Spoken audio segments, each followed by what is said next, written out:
bom ver essa capela cheia, repleta de irmãos que vieram para ouvir a palavra de Deus. Sentimos falta de muitos que muitas vezes estão aqui nos congressos, mas não puderam vir dessa vez. Mas mesmo assim, Deus sempre enche a capela aos sábados. E embora não tivemos muitos que estão acostumados a estarem aqui durante a semana, tivemos a presença deles assistindo pela internet. E eles puderam também participar das bênçãos dessa forma. Estamos felizes que Deus tem nos proporcionado condições de transmitir ao vivo todas as palestras do Congresso pela internet. Isso tem sido uma grande bênção. Eu queria inclusive agradecer a presença do Herbert, que está aqui, também do irmão Marcos, que vem também de longe para nos ajudar com o som. O Eric mencionou outros que têm ajudado a tornar esse congresso uma realidade. E talvez nós não mencionamos todos, mas estamos muito gratos a Deus pela equipe do IEST, que fez com que essa programação da semana inteira fosse possível. Graças a Deus conseguimos gravar tudo e em breve, pela graça de Deus, todas as palestras estarão disponíveis gratuitamente para os irmãos pelo site. Então vocês que estão aqui só hoje durante o sábado, vocês vão ouvir uma palestra de cada um dos palestrantes, mas nós temos a série completa que foi gravada e será disponibilizada no site em breve. Então vocês vão poder ter o pacote completo também, como tiveram os congressistas que estiveram desde o início da semana. O nosso tema nesta manhã é a reivindicação do caráter de Deus na última geração. E eu gostaria de convidar os irmãos para iniciar o nosso estudo, a abrirem suas Bíblias em Êxodo capítulo 32, verso 32. É um estudo que talvez alguns já tiveram, já ouviram, já fizeram, mas eu gostaria de, mais uma vez, como eu tenho feito durante a semana, trazer alguns pontos práticos baseados no estudo teológico, doutrinário. E a maioria das mensagens que eu tenho trazido são mais doutrinários, teóricos, teológicos do que práticos, mas a intenção é fazer com que esse conhecimento tenha faça uma diferença em nossas vidas, uma diferença prática. E nesta manhã, o ponto que eu gostaria de enfatizar, eu já vou enfatizar logo, e depois nós vamos para o estudo. Eu queria que vocês entendessem a razão desse estudo, o que deve ficar em nossas mentes. E eu gostaria de ler Êxodo 32, verso 32, para dizer o que eu quero dizer para iniciar o estudo. Diz assim: estamos aqui lendo as palavras de Moisés a Deus, quando Deus trouxe a proposta para ele de se divorciar de sua igreja, abandonar Israel pelos pecados e a insubordinação e a rebelião no deserto, especialmente no tocante ao bezerro de ouro. Aqui nós temos a resposta de Moisés a Deus. Nós vamos ver qual era a preocupação de Moisés. Êxodo 32, 32 diz: agora, pois, perdoa o seu pecado, falando do pecado de Israel. Se não, risca-me, peço-te, do teu livro que tens escrito. O ponto aqui é o seguinte: Moisés estava mais preocupado com a reputação de Deus do que a sua própria salvação. Esse é o ponto. E podemos dizer que, além de estar preocupado com a reputação de Deus, porque ele já havia expressado essa preocupação nesse capítulo, dizendo: Senhor, se o Senhor abandonar esse povo, o que vão dizer os egípcios? O que vão dizer os povos que testemunharam o êxodo? Essa era a preocupação de Moisés, a reputação de Deus e a salvação ou o bem do próximo. Eu prefiro que o meu nome seja riscado do livro do que esse povo não desfrutar do teu perdão. Ao estudarmos esse assunto, o plano da salvação, a luz da última geração e a reivindicação do caráter de Deus, esse é o ponto. Qual é a nossa preocupação? Estamos preocupados ao pecarmos contra Deus que nós não vamos desfrutar das bênçãos da vida eterna? Se essa é a nossa preocupação, nós não ainda captamos a ideia, nós ainda não entendemos. Porque a preocupação daqueles que serão chamados a última geração, o povo fiel de Deus que estará aguardando a vinda de Cristo, a preocupação dessa geração não é seu próprio destino eterno. É a reputação de Deus aqui e no universo. E a salvação daqueles que estão ao seu redor.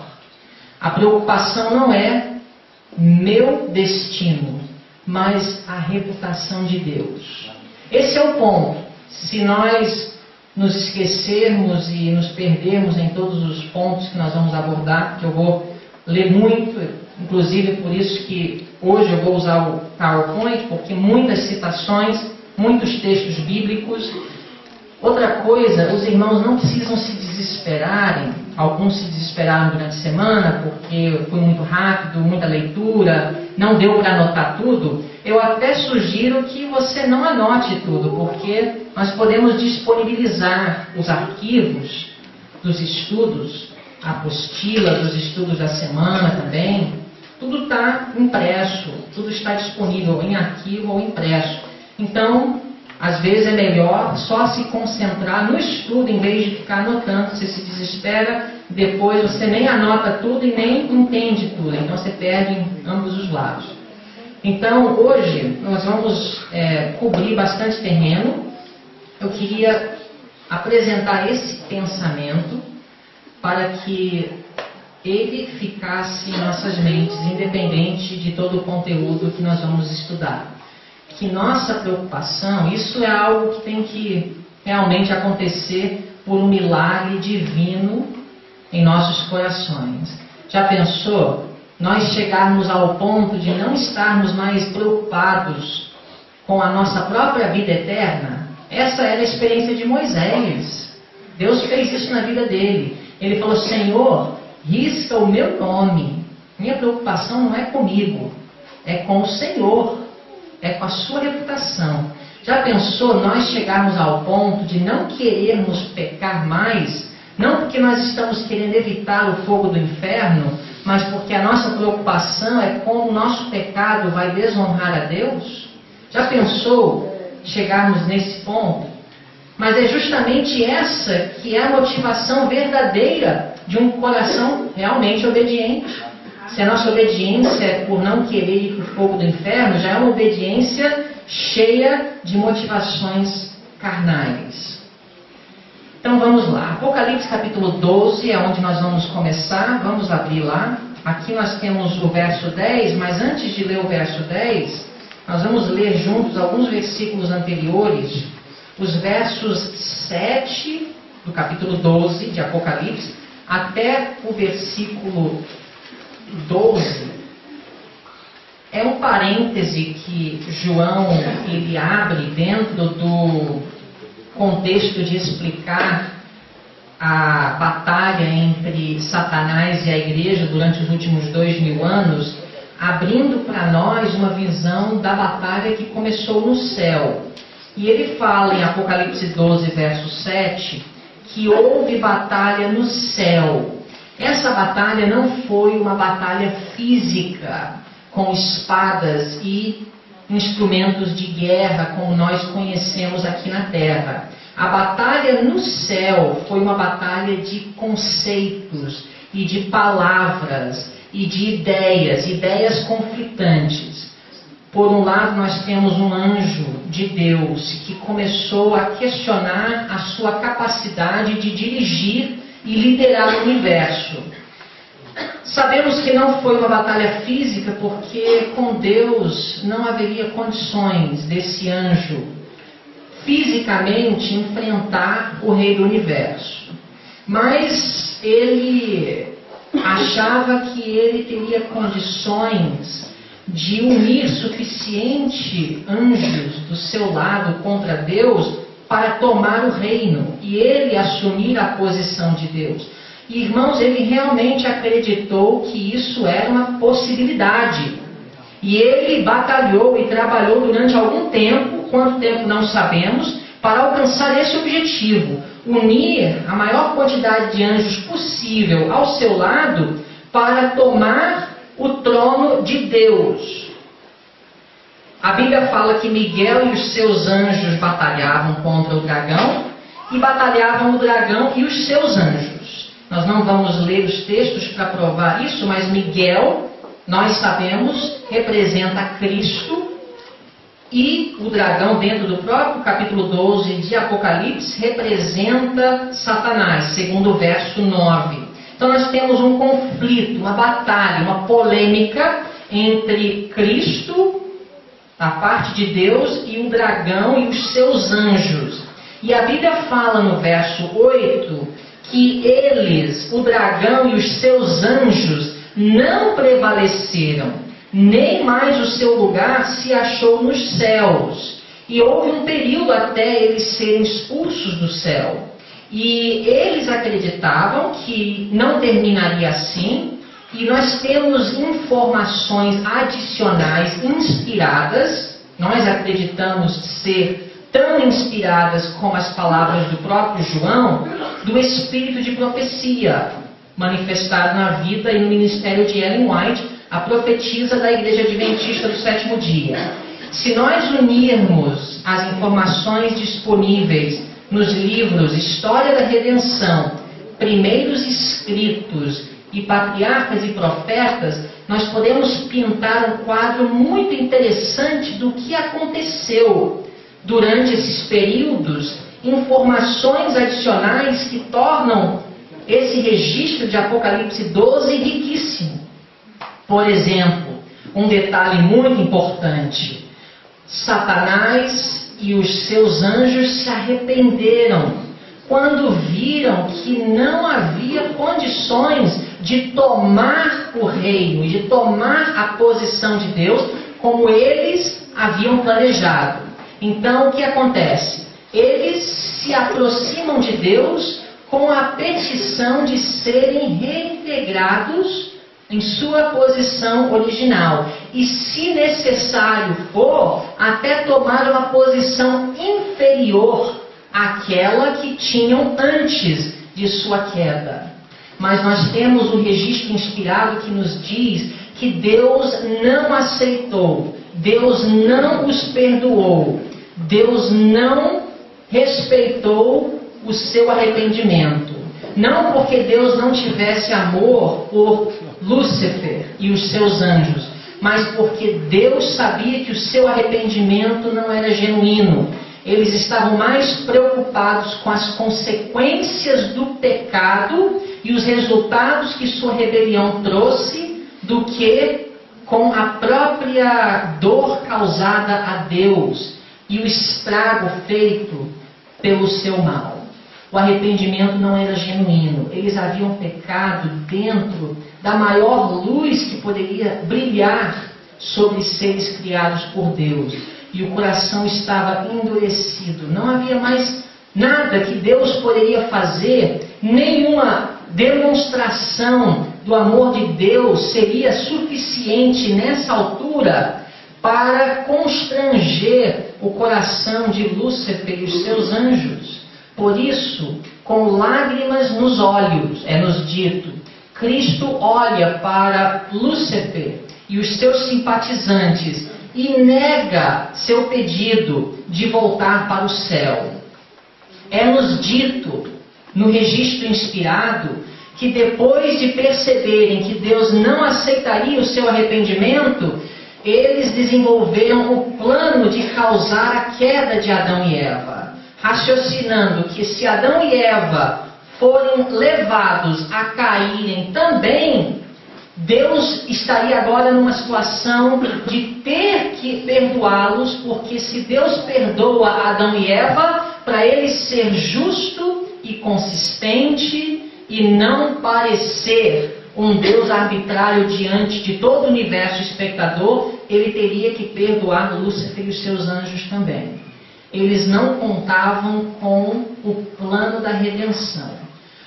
O plano da redenção é a forma de Deus poder ser justo e justificador de Adão e Eva e toda a sua descendência que abraçasse e se submetesse a esse plano. O plano da redenção justificaria diante do universo a forma de Deus perdoar seres humanos rebeldes, pecadores, e ao mesmo tempo continuar negando a entrada de Lúcifer e os seus anjos de volta ao céu. Vocês sabem que Lúcifer e os seus anjos não têm mais chances. Vocês entendem isso, né? E Deus, ele não deixou de amá-los. Deus não deixou de ter o mesmo carinho e o mesmo amor que ele teve por eles desde toda a eternidade. Mas o que acontece é que Deus não pode colocar em risco o universo. E ele sabe que, a não ser que ele viesse tirar o livre-arbítrio deles, eles jamais seriam seres confiáveis. Deus, ele não tratará seres humanos diferentes dos anjos caídos. Deus, ao salvar seres humanos, agirá com a mesma consistência e a mesma justiça. A única diferença é que o ser humano pode ser constrangido ainda por uma demonstração plena do amor de Deus. E onde que nós encontramos essa demonstração? Vamos ler o verso 9 e aí nós vamos chegar no verso 10. E foi precipitado o grande dragão, a antiga serpente, chamada o diabo, e Satanás, que engana todo mundo. Ele foi precipitado na terra e os seus anjos foram lançados com ele. E nós sabemos que eles não foram destruídos, e até hoje ainda não foram destruídos, por mais que o seu destino eterno já tenha sido decidido, porque nós temos questões pendentes nesse conflito. Deus está preocupado com o universo espectador. Na verdade, Deus poderia ter aniquilado Lúcifer e os seus anjos desde o momento que eles passaram o ponto sem retorno. Mas Deus não fez isso não porque ele queria prolongar a existência do mal, mas porque ele sabia que seres inteligentes que permaneceriam desfrutando do livre-arbítrio não estavam preparados para testemunhar a destruição total da rebelião, por não entenderem a natureza da mesma. Na cruz do Calvário, quando Jesus morreu pela raça humana, depois de cerca de 4.000 anos depois da queda de Adão e Eva, ficou esclarecido muita coisa para os anjos e o universo não caído. No verso 10 de Apocalipse 12, nós lemos: E ouvi uma grande voz no céu que dizia: Agora é chegada a salvação, e a força, e o reino do nosso Deus, e o poder do seu Cristo, porque já o acusador de nossos irmãos é derrubado, o qual diante do nosso Deus os acusava de dia e de noite. Aqui João está descrevendo o que ocorre no céu e na terra quando Jesus derrama o seu sangue. Nós temos uma demonstração plena do amor de Deus e nós também temos uma demonstração plena da maldade de Lúcifer e os seus anjos. Houve uma vitória. Na cruz do Calvário foi derrubado o acusador de nossos irmãos. Mas ele já havia sido lançado fora do céu, sim ou não? O que acontece aqui, nós vamos encontrar essas informações adicionais no registro inspirado do espírito de profecia é que agora Lúcifer e os seus simpatizantes não teriam mais acesso às cortes celestiais, aos anjos não caídos e ao universo e outros mundos. Por quê? Antes Deus não poderia ter os limitado, porque isso em si teria sido um argumento contra Deus no conflito. Os anjos e o universo não caído teriam questionado por que Deus tem medo de deixar Lúcifer ter comunicação conosco. Mas quando Jesus morreu, ficou resolvido esse ponto. Deus é amor. A rebelião não presta. Não precisamos ouvir mais. Não precisamos mais ter eles vindo até nós para questionar. Porque as questões estão resolvidas, mas nem todas. Verso 11 diz que os irmãos que são acusados de dia e de noite diante do nosso Deus, eles venceram essas acusações. Se você tem suas Bíblias, estamos no verso 11 de Apocalipse 12. E eles venceram pelo sangue do Cordeiro. Estamos falando aqui da vitória dos redimidos. Como é que os rebeldes pecadores que serão transformados e dados o direito de viver eternamente, como que eles vencem essas acusações? Duas coisas: o sangue do Cordeiro e a palavra do seu testemunho. E nesta manhã, irmãos, nós vamos nos concentrar nessa frase, a palavra do seu testemunho. E não amaram suas vidas até a morte. Sabe por quê? A morte de Jesus deu para Deus o direito de salvar o ser humano. Ele pagou o preço e ele justifica a Deus, ao Deus salvar aqueles que merecem a morte. Mas isso não é o suficiente, porque se fosse suficiente, todo ser humano nascido de Adão e Eva poderiam se salvar. Todos se salvarão? Jesus morreu por todos? Jesus morreu por todos. Por que o sacrifício de Jesus não tem condições de salvar ou trazer perdão para Lúcifer e os seus anjos? Alguém aqui sabe? Por que a morte de Jesus não pode salvar Lúcifer e os seus anjos? Não é que Deus não está disposto a colocar a justiça de Cristo na conta deles. Deus está disposto a fazer isso por todos, inclusive todo ser humano. Mas a questão é possível o sacrifício de Cristo constranger o meu coração? Porque a Bíblia fala que os acusados, os seres humanos que pecaram, acusados, os irmãos, eles vencem pelo sangue do Cordeiro, mas não somente pelo sangue do Cordeiro, mas pela palavra de seu testemunho. Existe algo que Deus precisa demonstrar na vida de cada ser humano para ele ser justo e justificador de todos os redimidos.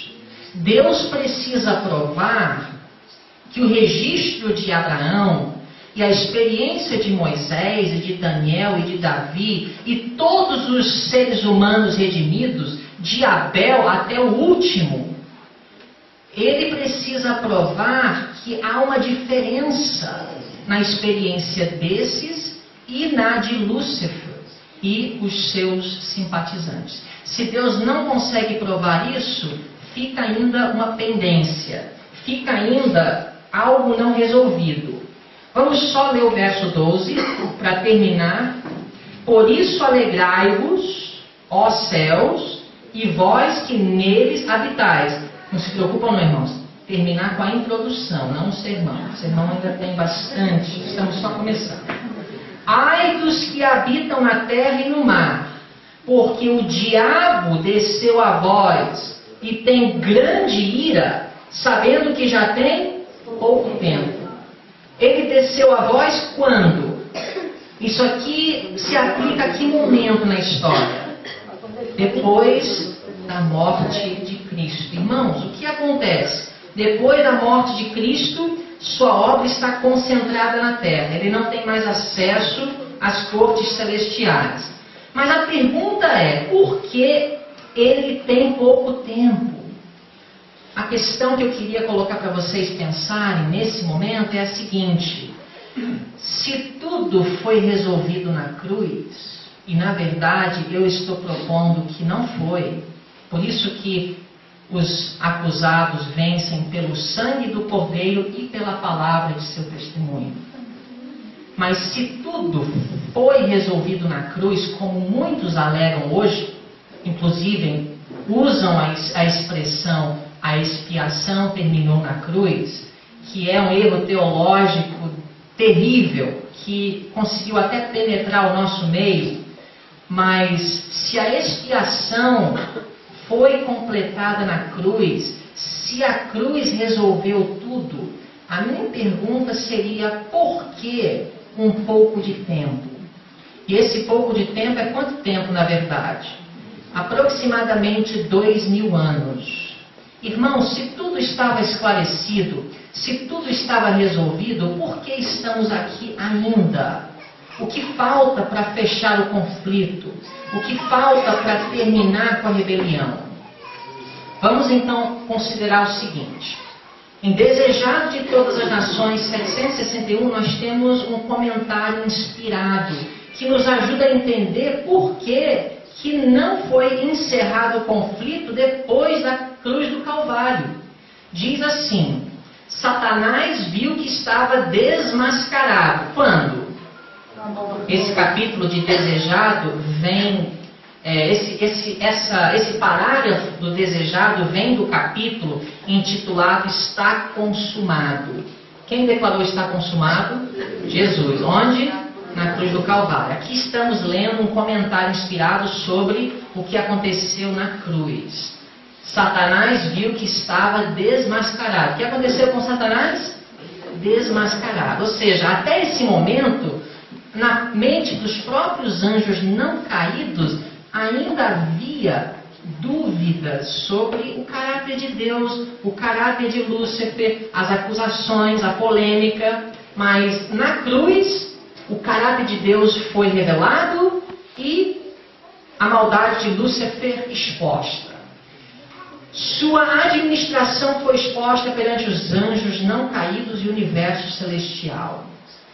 Revelara-se um homicida.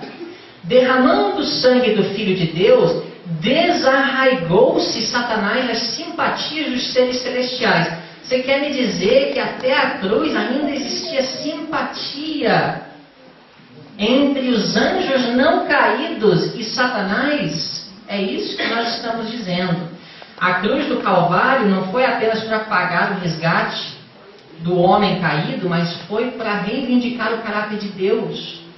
Todavia, e aqui está a frase-chave, todavia, ou entretanto, Satanás não foi então destruído. Ou porém, Satanás não foi então destruído. Por quê? Os anjos não perceberam nem mesmo aí tudo quanto se achava envolvido no grande conflito. Os irmãos captaram a ideia aqui? Por que não foi resolvido? Por que o conflito não terminou? Por que Deus não interviu e destruiu logo todos os rebeldes? Porque mesmo depois da cruz do Calvário, os anjos não caídos ainda tinham que compreender questões envolvidas no grande conflito. Os princípios em jogo deviam ser mais plenamente revelados. E nós temos o conceito que nós vamos encontrar tanto na Bíblia como no Espírito de Profecia, que Jesus espera em seu povo para resolver as questões pendentes no conflito. Não é Cristo apenas que reivindica o caráter de Deus diante do universo pela sua morte na cruz, mas Deus será reivindicado por sua igreja. Daniel capítulo 8, verso 14, nos traz uma profecia muito conhecida. Na verdade, é nesse versículo e nessa profecia que nós, como igreja, encontramos a nossa identidade. Mas nós temos, de certa forma, esquecido o que realmente isso significa. Até 2.300 tardes e manhãs e o santuário será purificado. O tempo profético mais longo de toda a Bíblia, Daniel 8,14. Um período que começa cerca de 457 anos antes do nascimento de Cristo e se estende 2.300 dias proféticos, ou seja, 2.300 anos no futuro, até o ano de 1844. É como se Deus estivesse dizendo, olha, pelo menos até 1844, a história do pecado vai continuar. E tem um motivo para isso, porque algo precisa acontecer para eu poder terminar o conflito. E ele deixa claro que o santuário será purificado.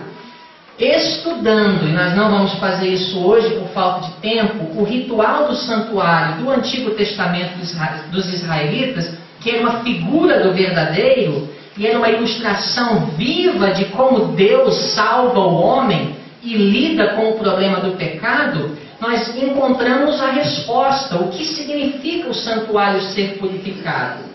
Mas vamos ler alguns textos e algumas citações e vamos direto ao ponto.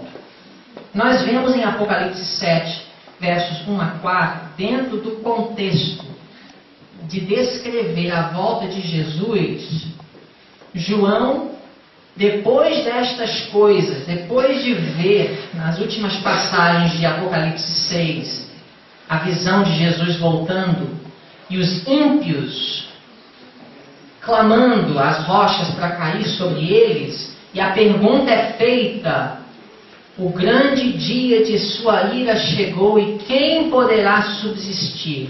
Essa foi a última pergunta feita em Apocalipse 6. Aí nós temos a resposta em Apocalipse 7, 1 e 4. Quem vai subsistir? Quem vai estar em pé, preparado para a volta de Cristo? Enquanto os ímpios estão clamando as rochas para cair sobre eles, nós temos um grupo. Mas o que Apocalipse 7, 1 a 4 nos revela sobre esse grupo? E depois destas coisas vi 4 anjos que estavam sobre os 4 cantos da terra, retendo os 4 ventos da terra, para que nenhum vento soprasse sobre a terra, nem sobre o mar, nem contra árvore alguma. E, sem entrar nos pormenores, o tempo não permite, os 4 ventos mencionados aqui representam o tempo de angústia, as turbulências e o caos que vai existir nesse mundo antes da volta de Cristo. E Apocalipse 6 já descreveu um pouco esse período de turbulência. Aqui nós temos uma visão de João, onde ele vê que esses ventos precisam ser retidos um pouco. Por quê?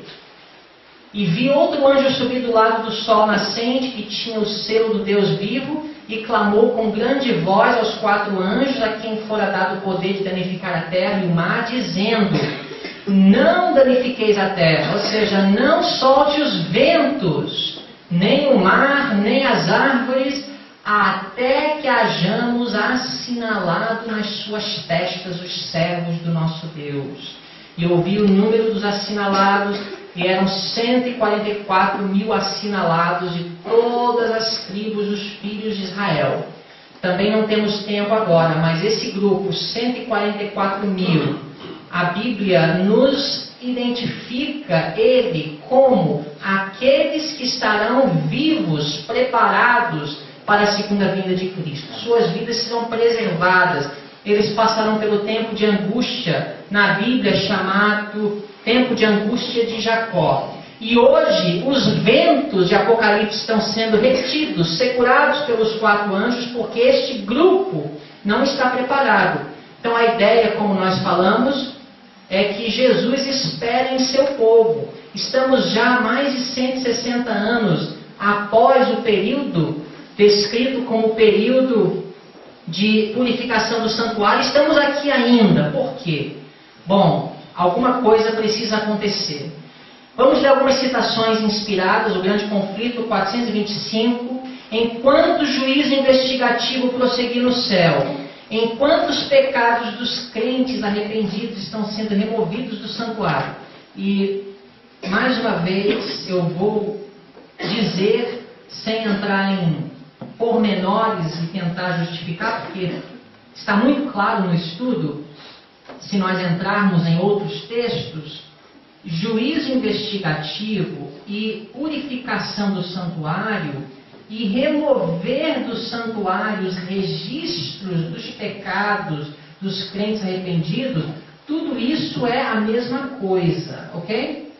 Juízo investigativo, purificação do santuário, ou o apagar os registros dos pecados cometidos, dos quais o povo de Deus se arrependeu. Tudo isso é a mesma coisa.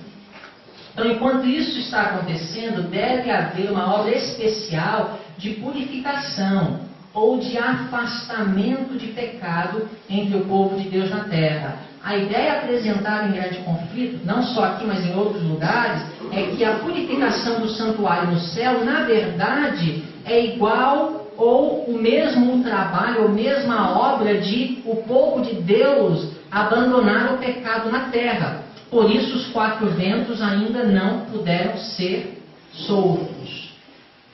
Review and Herald, 11 de fevereiro de 1890. Cristo está purificando o templo no céu dos pecados do povo. E nós, povo de Deus, devemos trabalhar em harmonia com Ele na terra, purificando do templo da alma a corrupção moral. Então, uma obra que está relacionada. Cristo purificando o santuário no céu, na verdade, depende da purificação do povo de Deus na terra. Estamos aqui ainda não porque Cristo não fez uma boa obra até agora de purificar. Ele não está fazendo faxina. Ele quer apagar os registros dos pecados cometidos. Mas para ele apagar os registros, primeiro o seu Espírito precisa apagar de nossos corações o egoísmo e o orgulho que nos leva a cometer os atos que são registrados. O desejado de todas as nações, 634. Houvesse a igreja de Cristo feito a obra que lhe era designada, como ele ordenou, o mundo inteiro haveria sido antes advertido, e o Senhor Jesus teria vindo à terra em poder e grande glória. Então, o que impede Jesus de voltar é a igreja. Não é o fato de que Jesus quer ver o meu neto. Então ele está esperando algumas gerações, porque o meu neto ainda precisa nascer, e Deus já sabe quem é o meu neto e meu bisneto. Então, se for assim, nunca voltará, porque sempre vai ter netos e bisnetos para nascer no futuro. Jesus já poderia ter voltado. Alguns perguntam, mas então eu nunca teria existido se Jesus tivesse voltado na época que ele queria ter voltado. Irmãos, é isso mesmo. E daí? Qual é a sua preocupação? Qual é a sua ideia ao perguntar isso? Vamos deixar essas questões para o céu. Uma coisa é certa, Jesus quer voltar em nossa geração. Ele não quer mais prolongar o sofrimento. Ele não quer adiar o fechamento desse conflito. Amém. Evangelismo 696. Talvez tenhamos de permanecer muitos anos mais neste mundo por causa de insubordinação, como aconteceu com os filhos de Israel. Mas por amor de Cristo, seu povo não deve acrescentar pecado a pecado, responsabilizando a Deus pela consequência de seu procedimento errado. Jesus ainda não voltou porque ele está esperando que outras gerações surgem, porque ele ama as pessoas. Não vamos acrescentar pecado a pecado, atribuindo a Deus o atraso. A única coisa que impede Jesus de voltar é o atraso do povo de Deus em se preparar para a demonstração que ele quer fazer. Manuscrito 4, 1883. Houvessem os adventistas, depois do grande desapontamento de 1844, sustentado firme sua fé e seguido avante unidos, segundo a providência de que Deus lhes abriria o caminho, recebendo a mensagem do terceiro anjo, no poder do Espírito Santo, proclamando ao mundo, haveriam visto a salvação de Deus, o Senhor teria operado poderosamente com os esforços deles, a obra haveria sido concluída e Cristo teria vindo antes para receber seu povo para dar-lhe o seu galardão. Mas no período de dúvida e incerteza que se seguiu ao desapontamento, muitos dos crentes no advento renunciaram à sua fé. Assim foi prejudicada a obra, e o mundo foi deixado em trevas. Houvesse todo o corpo de crentes adventistas se unido nos mandamentos de Deus na fé de Jesus, quão grandemente diversa teria sido a nossa história. Não era a vontade de Deus que a vinda de Cristo houvesse sido assim retardada. Não era desígnio seu que seu povo Israel vagueasse 40 anos no deserto. Prometeu conduzi-los diretamente à terra de Canaã e estabelecê-los ali como um povo santo, sadio e feliz. Aqueles, porém, a quem foi primeiro pregado, não entraram por causa da incredulidade. O paralelo está claro aqui, irmãos. Assim como foi com Israel, que deveria ter entrado em Canaã, logo não entraram porque foram insubordinados, incrédulos, e ficaram 40 anos vagueando no deserto. Hoje nós estamos na mesma condição. Seu coração estava cheio de murmuração, rebelião e ódio, e ele não podia cumprir seu concerto com eles. Por 40 anos, a incredulidade, a murmuração e a rebelião excluíram o antigo Israel da terra de Canaã. Os mesmos pecados têm retardado a entrada do Israel moderno na Canaã celestial. Em nenhum dos casos houve falta da parte das promessas de Deus. É a incredulidade, o mundanismo, a falta de consagração e a contenda entre o professo e o povo de Deus que nos tem detido neste mundo de pecado e dor por tantos anos. E eu vou dizer uma coisa para vocês. Vai demorar o tempo que for necessário. Eu sei que nós sempre pregamos e devemos pregar. Jesus em breve voltará. Breve virá, né? Essa é a música dos arautos dos reis e não tem nenhum erro teológico na música. E nós não devemos começar a relaxar pensando que Jesus pode só voltar daqui a 100 anos. Ou 200. Mas não existe relógio profético. Alguns acreditam que existe. Não, Jesus tem que voltar antes de 2030. Já vi alguns dizer isso. E alguns até alegam que a gente não deve ter filhos porque o tempo não permite. Irmãos, essa teologia eu não encontro na Bíblia no espírito de profecia. Deus não tem relógio profético. Se dependesse do estado do mundo, Jesus poderia ter voltado durante a Guerra Civil, ou durante a Primeira Guerra Mundial, ou a Segunda. Isso aí não é questão. Não é disso que a volta de Jesus depende. Não existe relógio profético. Ele pode voltar daqui a 5 anos? Sem dúvida. Pode voltar e deve voltar antes de 2030? Pode. Mas é garantia? Eu não vejo nenhuma garantia. Eu vou dizer uma coisa para vocês. Existe só um fator que impede a volta de Cristo. E ele não elimina o livre-arbítrio. Então, enquanto existir livre-arbítrio, estaremos talvez vagueando no deserto. Mas Deus vai ter, porque isso é prometido.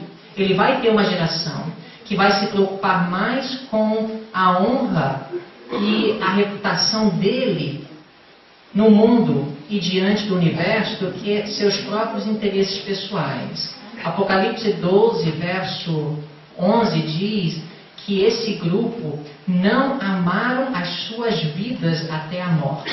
Deus vai ter uma geração, como ele já teve indivíduos como Jó, Abraão, Noé, Daniel e muitos outros que não amaram suas vidas até a morte. Mas temos que ser cuidadosos em nossas declarações sobre a volta de Jesus. A nossa mensagem sempre foi e sempre deverá ser breve virá. Sabe por quê? Porque depois de 1844 não existe mais nenhum tempo profético que o impeça de vir. Breve virá mesmo. Estamos no fim, nos últimos dias, o que a Bíblia chama o tempo do fim, em Daniel. Os últimos dias estão sobre nós, mas cuidado com cálculos de tempo, mesmo nos dias em que estamos vivendo. Eu gostaria de inserir alguns pontos sobre perfeição bíblica, porque está relacionado ao assunto da última geração. Nós temos um representante da última geração no homem chamado Jó. Jó, capítulo 1, versos 1 e 8, diz: havia um homem na terra de Uz, cujo nome era Jó, e era este homem íntegro, reto e temente a Deus, e desviava-se do mal. E disse o Senhor a Satanás: observaste tu a meu servo Jó? Porque ninguém há na terra semelhante a ele, homem íntegro e reto, temente a Deus, e que se desvia do mal. Deus vai fazer isso com a última geração. Ele vai apontar para esse grupo e vai dizer: consideraste tu este meu povo? Eles se preocupam mais comigo e com o seu semelhante do que com seus próprios interesses. E Satanás, ele lançou dúvidas e um desafio. Ele só é bonzinho porque tudo vai bem.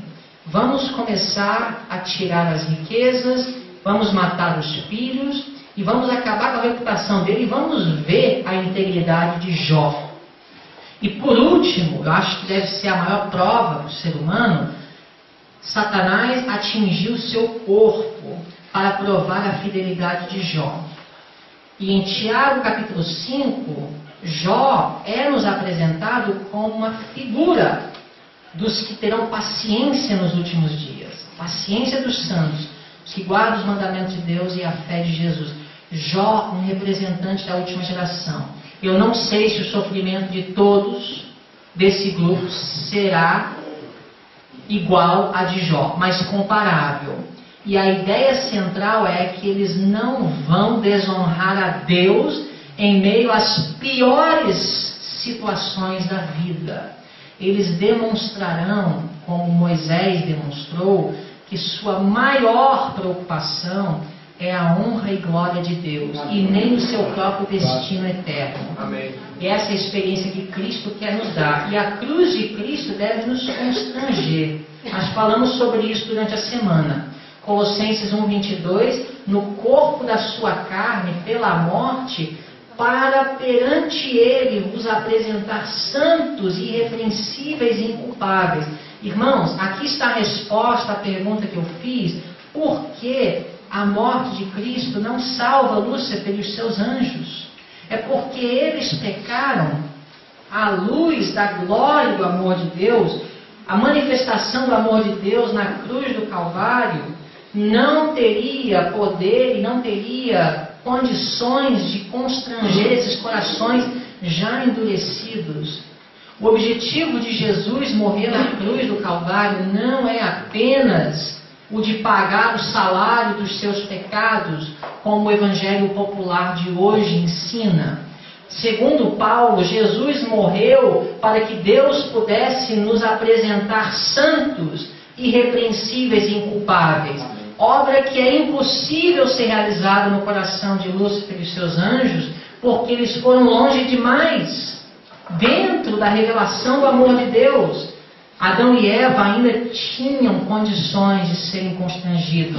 Eu e você podemos ser constrangidos. E precisamos ser constrangidos de tal forma que, como Jó, nós podemos dizer: ainda que ele me mate, confiarei nele. Irmãos, não existe prova maior do que um homem ser atingido no seu corpo. E é o que aconteceu com Jó. E a conclusão dele foi: ainda que ele me mate, ou seja, a própria vida não era preciosa para ele. Nós nos chateamos com Deus, murmuramos contra Deus, duvidamos de Deus porque perdemos um emprego, porque alguém nos maltratou, porque um filho adoeceu ou minha mãe morreu. E todas essas coisas são tragédias em nossas vidas que realmente Deus não fica satisfeito de testemunhar. Ele não está satisfeito com todo o sofrimento. mas Ele nos coloca aqui nessa terra para mostrar que somos diferentes em meio ao sofrimento, porque nós temos um Deus verdadeiro, e Jó foi um exemplo disso. Vou dizer uma coisa para vocês: Jó não tinha todo o conhecimento do conflito que nós temos. Jó, ele tinha uma compreensão muito parcial da verdade, mas ele vivia a luz que tinha. Essa era a perfeição de Jó, viver a luz que tinha. Judas 24: ora, aquele que é poderoso para vos guardar e tropeçar e apresentar-vos irrepreensíveis com alegria perante a sua glória. Parábolas de Jesus, página 65. Nossa vida pode ser perfeita em cada fase de desenvolvimento. Contudo, haverá progresso contínuo se o propósito de Deus se cumprir em nós. A santificação é obra de toda uma vida, mas é uma obra em que em todo momento eu estou submisso a Deus. E o que vai mudando é a luz que vai brilhando no meu caminho. O conhecimento mais maduro da vontade de Deus vem, mas a atitude de submissão e entrega, ela é constante. Por isso que ela fala: podemos ser perfeitos em cada fase de desenvolvimento. E a santificação é uma obra de toda a vida, porque nós, como Jó, temos um conhecimento limitado da verdade. E esse conhecimento vai aumentando. Mas a nossa submissão e nossa atitude de entrega, ela é preservada durante toda a vida santificada. Conselhos aos pais, professores e estudantes, 365. Como Deus é perfeito em sua elevada esfera de ação, assim o homem pode ser perfeito em sua esfera humana. Apocalipse 14:5, falando dos 144.000, a última geração, diz que na sua boca não se achou engano, porque são irrepreensíveis diante do trono de Deus. Parábolas de Jesus 69, Cristo aguarda com fremente desejo a manifestação de si mesmo em sua igreja. Quando o caráter de Cristo se reproduzir perfeitamente em seu povo, então virá para reclamá-los como seus, vivendo sem um intercessor. Sabe, irmãos, como Jó, como tem sido a nossa experiência, Deus considera a perfeição a pessoa viver em harmonia com a luz que tem. Deus não cobrará mais do que Ele deu para a pessoa ser cobrada. Ele dá luz e a pessoa que é submissa a Ele vive em harmonia com aquela luz. E Deus considera isso perfeição.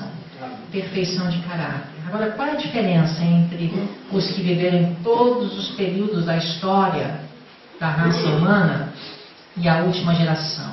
Deus levantou o movimento adventista do sétimo dia no mesmo momento em que iniciou-se o período da purificação do santuário, porque algo diferente irá acontecer. Deus escolheu uma igreja, um povo, para sobre ela derramar luz e transmitir essa luz para o mundo, para que nesse período um povo estaria não apenas vivendo em harmonia com a luz que tem, mas com toda a luz que Deus poderia dar a seres humanos caídos, sobre o conflito e sobre o que Deus espera no estilo de vida de seus filhos e como viver entre irmãos e em família. Deus tivesse uma geração que seria verdadeiramente irrepreensível. E Deus levantou este movimento para preparar uma geração realmente irrepreensível. Jó era irrepreensível, mas foi repreendido. Sabiam disso? Jó foi repreendido por quê?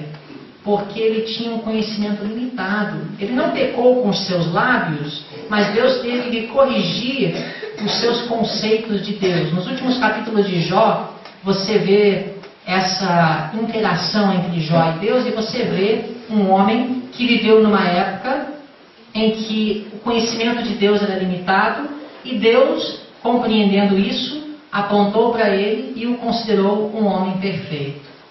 Qual é a diferença entre Jó e a última geração? a luz. O caráter é o mesmo. Submissão é entrega total. Afinal de contas, Deus não pode aceitar outra coisa. Para Ele confiar seres com vida eterna, Deus não pode aceitar nada menos do que perfeita submissão.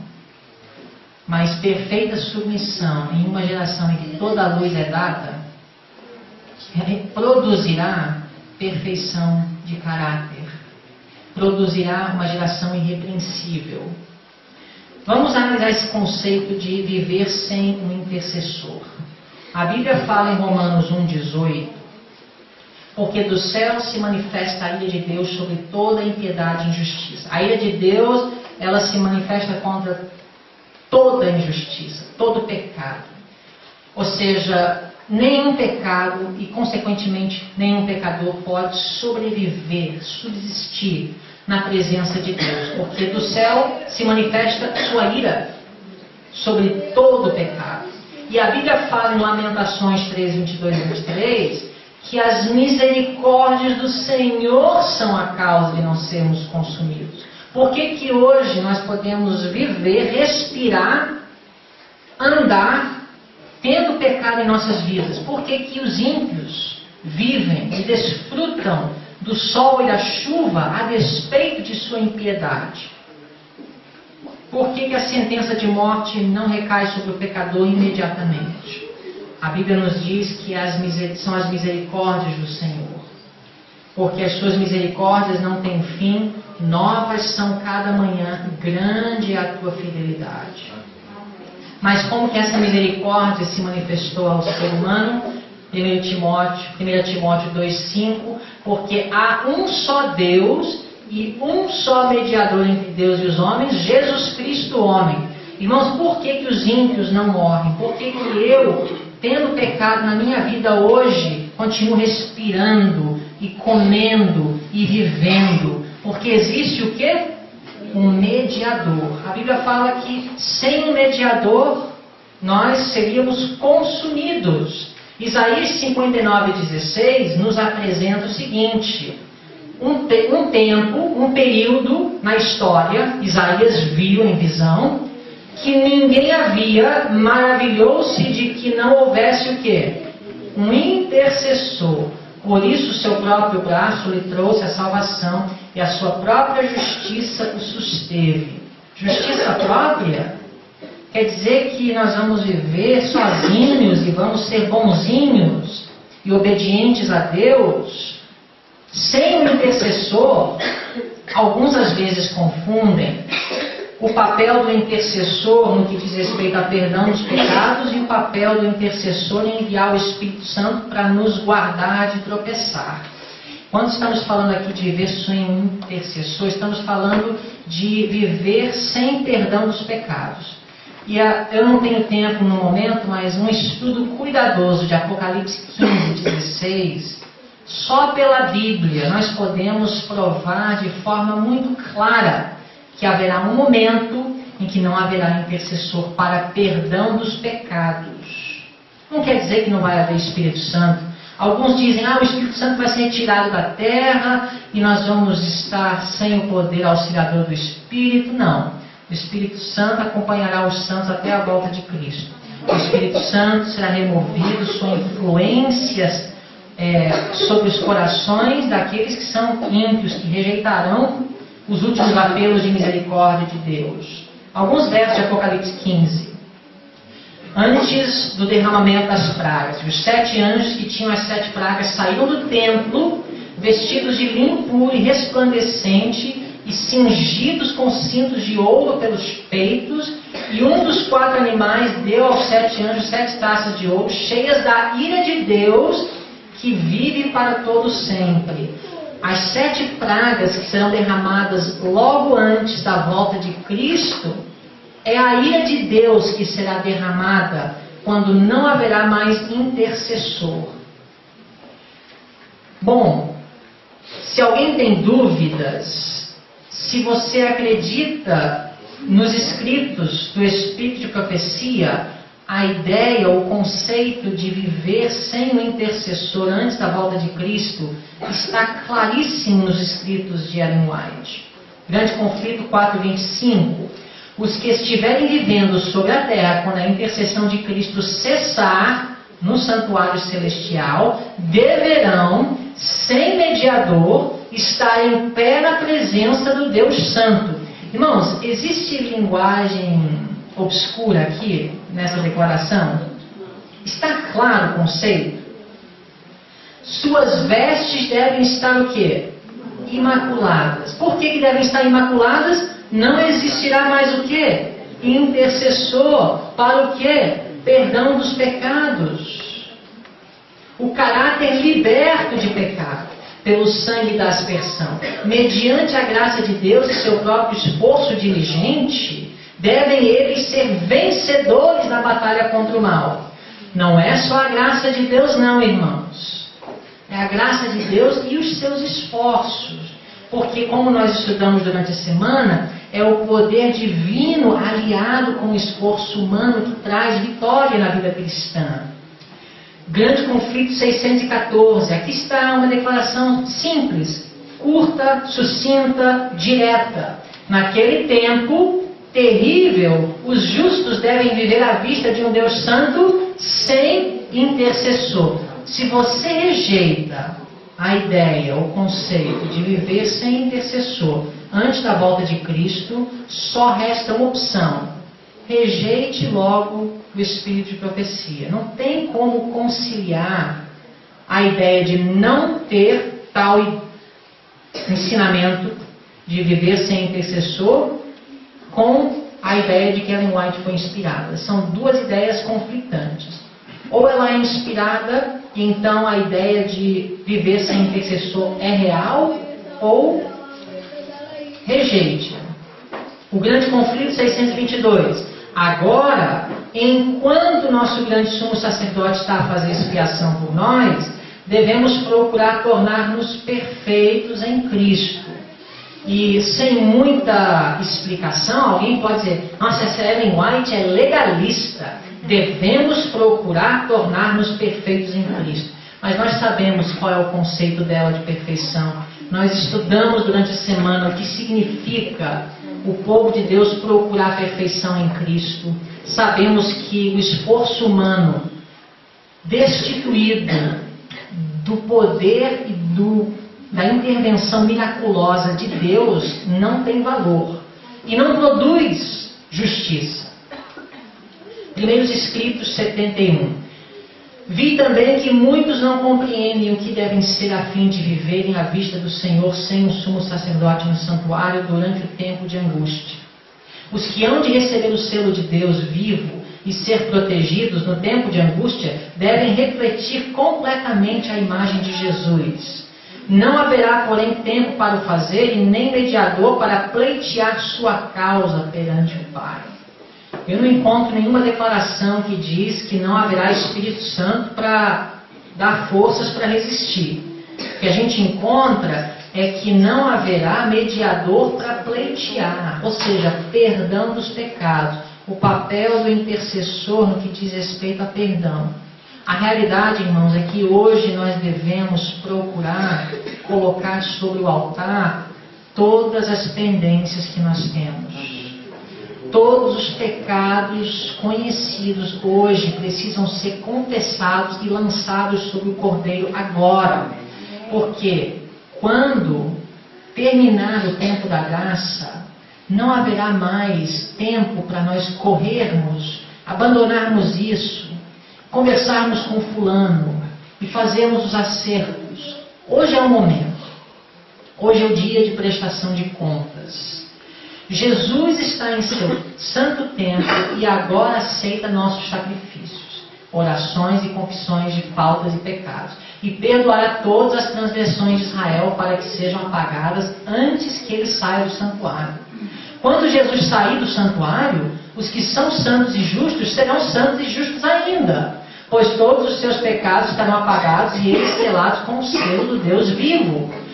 Mas aqueles que forem injustos e sujos serão injustos e sujos ainda, pois não haverá então sacerdote no santuário para apresentar seus sacrifícios, confissões e orações perante o trono do Pai.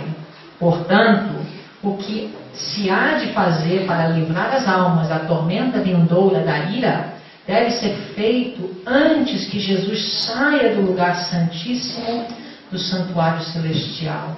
E alguém pode estar perguntando, mas quando que ele vai sair? Não importa, sabe por quê? A sua vida é frágil. Você pode sair daqui hoje, você pode ter um acidente de carro, a semana que vem você pode ser diagnosticado com algum câncer terminal. A sua vida é imprevisível. Qualquer momento pode ser o fim da graça para você. Pendências precisam ser resolvidas. Você não pensa que a sua vida precisa estar plenamente em harmonia com a vontade de Deus no que diz respeito a tudo que Deus quer de um ser humano. Mas pecados conhecidos, não confessados, você não precisa nem se preocupar com o tempo em que ele vai sair do lugar santíssimo. Se você morre com pecados conhecidos, não confessados, o seu destino eterno está selado. É uma demonstração de falta de submissão a Deus. Se Deus está constrangendo o seu coração para resolver alguma coisa hoje e você fica travado pelo orgulho ou egoísmo ou qualquer outro motivo e você fica na sua, obstinadamente resistindo ao Espírito Santo, você está perdido. Não importa qual seja o tamanho do pecado, o que envolve ou o que importa é que você tem um coração insubmisso. É a insubmissão, a insubordinação do coração do ser que impediu Lúcifer e os seus anjos de serem aceitos. Deus não teve respeito por seu arrependimento porque eles estavam endurecidos e travados. Hoje, o que importa é colocar tudo em dia com Deus e com o próximo. Tendo feito isso, esquece da última geração. Você morreu selado em Cristo. Você vai ressuscitar com aquele mesmo coração submisso. Sabe, Deus ele vai ter pessoas na primeira ressurreição que morreram guardando o domingo, comendo carne de porco e até não conhecendo o próprio cristianismo. Pessoas que nessa vida nunca chegaram a levar o nome de Cristo. Mas elas vão morrer e elas vão ressuscitar na primeira ressurreição porque elas morreram com uma atitude de submissão e subordinação a Deus. Enquanto muitos que desfrutam da luz que Deus deu a seu povo nesses últimos dias vão morrer guardando o sábado, devolvendo dízimos, comendo alimentação vegetariana, na segunda ressurreição, porque estavam travados e insubmissos em alguma área de sua vida que não queriam, porque não queriam se render. Para terminar, a reivindicação do caráter de Deus. Não vamos ler, vou só fazer referência, Zacarias 3, 1 a 5, nós temos um exemplo de um homem condenado, acusado por Satanás. E a Bíblia fala que o que o justifica é Deus tirar as vestes sujas e substituí-las com vestes limpas, que representam o caráter de Deus. Já falamos de Jó, ele reivindicou o caráter de Deus através de seu apego a Deus em meio ao sofrimento. Quando Deus foi ressuscitar Moisés, Satanás estava ali para acusar e dizer que ele não tinha direito. Deus apontou para o arrependimento de Moisés como prova de que ele tinha direito de ressuscitar o seu servo. O registro de Moisés estava manchado, mas ele se submeteu à correção de Deus, aceitou o castigo temporal de seu pecado, não entrando na terra de Canaã, assim dando evidências de que o seu coração não estava endurecido contra Deus. E aqui está uma demonstração do verdadeiro arrependimento. Falamos sobre isso durante a semana. Aquele que realmente está arrependido não murmura contra Deus quanto às consequências temporais. Quando Deus falou para Davi que ele não ia poder construir o templo, porque suas mãos estavam manchadas de sangue, Davi não reclamou e não se rebelou contra Deus. Ele reconheceu que aquilo era justo. E Moisés, por mais que não tenha ficado satisfeito porque ele queria, mas ele se submeteu a Deus e aceitou o castigo. Quando ele estava ali para ser ressuscitado, Satanás apontou para o seu pecado, dizendo: ele não pode. O Senhor não pode fazer isso com justiça. Deus, quando ele abre os livros para os seres não caídos, no momento de julgar, o juízo investigativo, Deus vai mostrar que há uma diferença entre Moisés e Lúcifer. Os dois se arrependeram, mas um foi genuíno, um operou transformação e mudança, o outro era egoísmo, o outro estava preocupado com suas consequências, com seu sofrimento. A Bíblia fala em 1 Coríntios 4:9 que nós somos espetáculo ao mundo, aos anjos e aos homens. Apocalipse 14:12, aqui está a paciência dos santos, aqui estão os que guardam os mandamentos de Deus e a fé de Jesus. Educação 154, desde o início do grande conflito, tem-se ele esforçado por provar que os princípios pelos quais Deus age são egoístas, e da mesma maneira ele considera todos os que servem a Deus.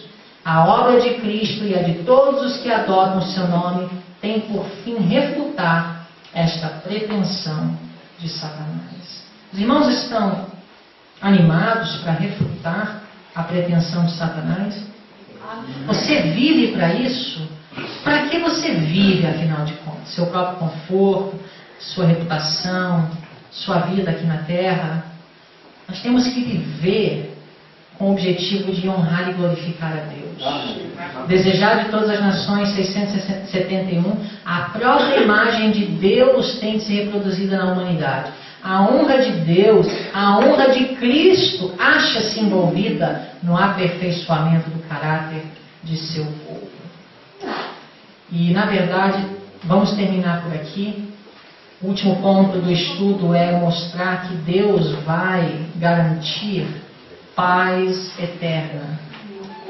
Mas Ele não vai eliminar o livre-arbítrio. Se você parar para pensar, é uma coisa muito fora da nossa capacidade de entender. Nunca mais vai surgir o pecado. A rebelião não aparecerá duas vezes. Mas o livre-arbítrio que você tem hoje é o mesmo que você terá em toda eternidade. A única coisa que vai mudar é a sua natureza. Sua natureza física. Esse mortal se revestirá de imortalidade. Mas o caráter que você tem hoje é o caráter que você terá durante toda a sua eternidade. Se Deus te der essa bênção, esse presente. Amém. O caráter, ele não é mudado arbitrariamente. Quando eu falo caráter, eu estou falando da sua atitude, da sua mente, do seu pensamento, dos seus sentimentos. O que você é aqui, você será lá. A única coisa que vai mudar é o conhecimento e a natureza degradada pelo pecado, que sofre as consequências temporais do pecado. Tem uma declaração onde ela fala que você vai acordar na ressurreição, seja a primeira ou a segunda, com o mesmo sentimento. Se você morre com ódio no seu coração, mesmo contra os perseguidores, sabe? Alguns vão morrer perseguidos. Já pensou você estar ali com ódio? Vocês já leram o registro de Estevão? Como ele morreu? Ele estava sendo apedrejado injustamente. Pai, perdoa-os, porque não sabem o que fazem. Estevão estava ali demonstrando o caráter de Cristo. Suas palavras foram as mesmas de Cristo na cruz. Se você morrer perseguido, você precisa ter o mesmo pensamento, o mesmo sentimento, a mesma mente que houve em Estevão. Você morre com ódio, você ressuscita com ódio, porque Deus tirar o seu ódio seria invadir o livre-arbítrio. Deus ele não vai quebrar esse princípio. O livre-arbítrio permanecerá. Por isso que é profundo. Vou dar só os textos.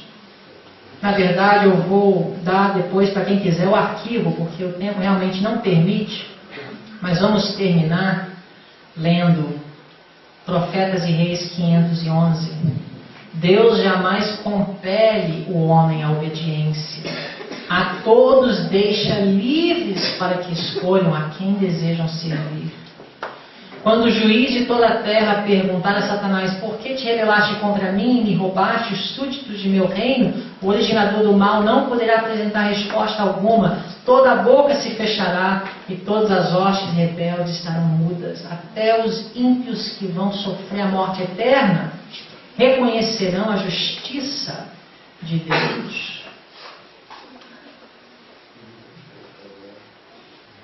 Toda questão de verdade e de erro na longa controvérsia terá então sido esclarecida. No juízo do universo, Deus ficará isento de culpa pela existência ou continuação do mal.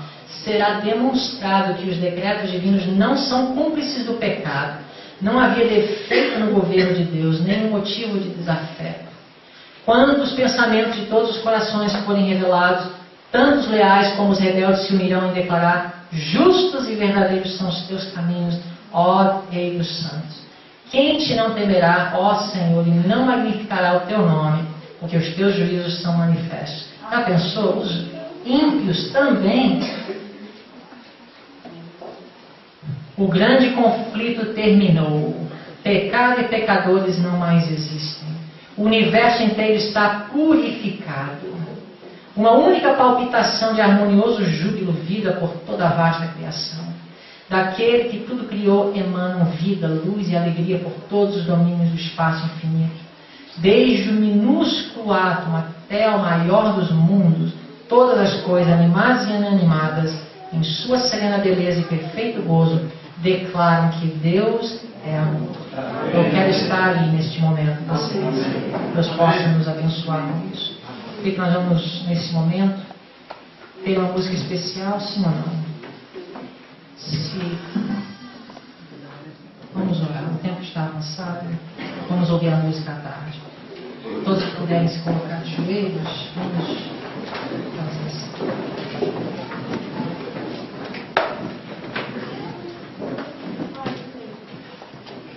Querido Pai Celestial, Senhor, muita informação, muitos textos, mas que possa ficar claro em nossas mentes. Que nós precisamos de uma mudança de atitude. Nossa prioridade nessa vida, ao vivermos levando o nome de cristão, de adventista do sétimo dia, deve ser a honra e a glória do teu santo nome. Como Moisés, queremos estar mais preocupados com a tua reputação do que com a nossa própria.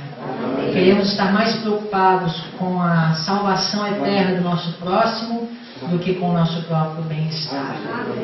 Senhor, para isso nós sabemos que precisa haver uma intervenção miraculosa em nossas vidas. Que por nós mesmos, com todos os esforços humanos, isso será impossível. Mas com Deus tudo é possível. Então colocamos nossas vidas em tuas mãos e agradecemos em nome de Jesus. Amém.